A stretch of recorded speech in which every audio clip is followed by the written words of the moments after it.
Welcome back to your Yankee Chronicle. I'm Abby Peel, your host. The New London Barn Playhouse hosts one of several Center for the Arts micro galleries at their Fleming Center.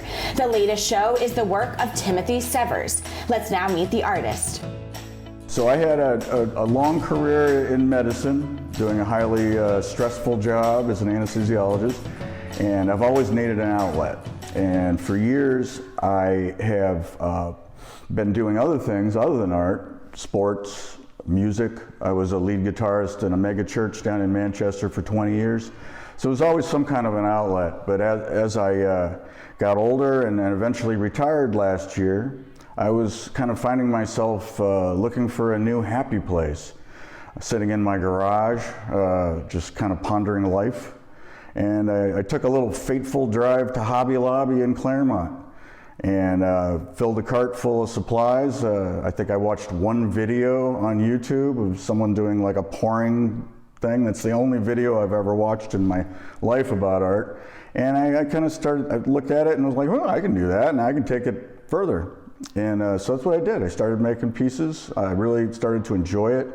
I've always appreciated color and the interplay of color and contradiction and structure and texture and all that. And I would have to say, you know, people always thought I was a little bit on the edge flair-wise because I wore, you know, loud shirts and, you know, had all kinds of fun clothing.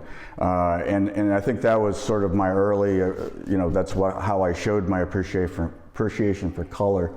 But now I found that, you know, I spend my whole summer in my garage making paintings. I got an open studio show last fall. I put together 140 paintings, wired them all in a couple days and hung them in our clubhouse at the, and it was a great success at Oak Ledge in Sunapee last fall. So since then I've just been doing pieces and finding places to show my art, which I really enjoy. The subject matters of a lot of my pieces are a lot to do with nature. I start off, my work is I call it kinetic art because it's a dynamic process of movement. I first come up with a subject, usually something that my brain saw or conjured in my head. This is a piece that I recently made and I'm very proud of it. It's a highly structured piece that I'm starting to work in impasto techniques where I use highly textured acrylic paints to basically sculpt. There's a company called Gaffrey Paints that makes the most sturdy, highly textured paints in the world. And I made this piece, which is important to me because I am personally someone who's in recovery. And this piece is called Serenity. A big part of my life is finding peace amidst the storm of life. And this is a visualization of an angry, stormy sea, crashing waves, yet in the middle of the piece, glistening, placid, comfortable waters that are repelling all the sea activity. And I find this is called Serenity.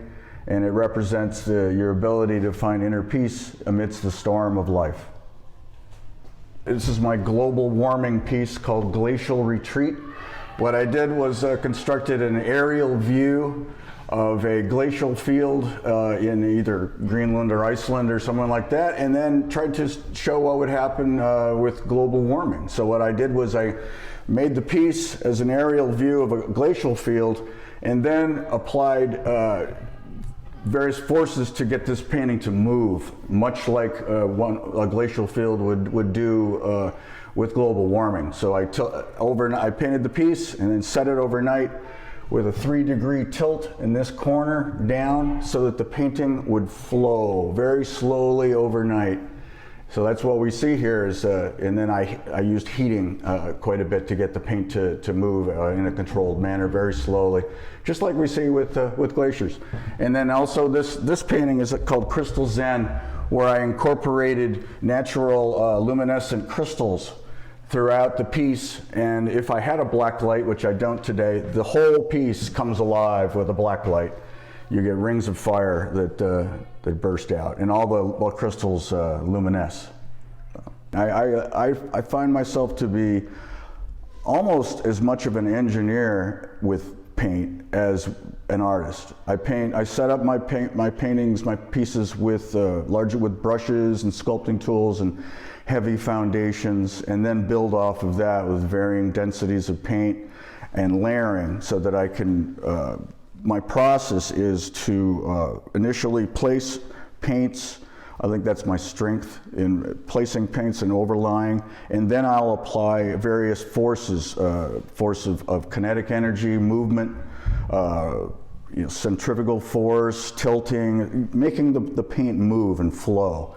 And then I use a lot of air. I work with various air devices, compressor, hair dryers, whatever I need to make, blowing through a straw to make the paint move. And then I apply a heating process. All my pieces are torched with a heavy-duty butane torch. My first pass is to take out little micro bubbles in the paint, and then I work the paint with the heat to bring out color from behind.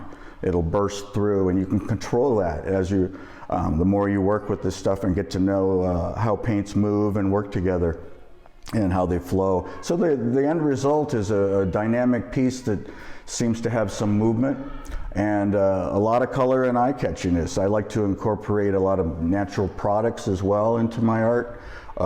Crystals, geodes, minerals. I made a piece right over here to my right where I incorporated, this is a chubby barracuda that my mind came up with, and I made him out of, he's made out of mica. So I painted this with heavy structured acrylic paints to get the underneath, and then I layered mica over all the paint and worked in other products to give it a nice sparkly fish scale texture. And I really like this. This is mica cuda.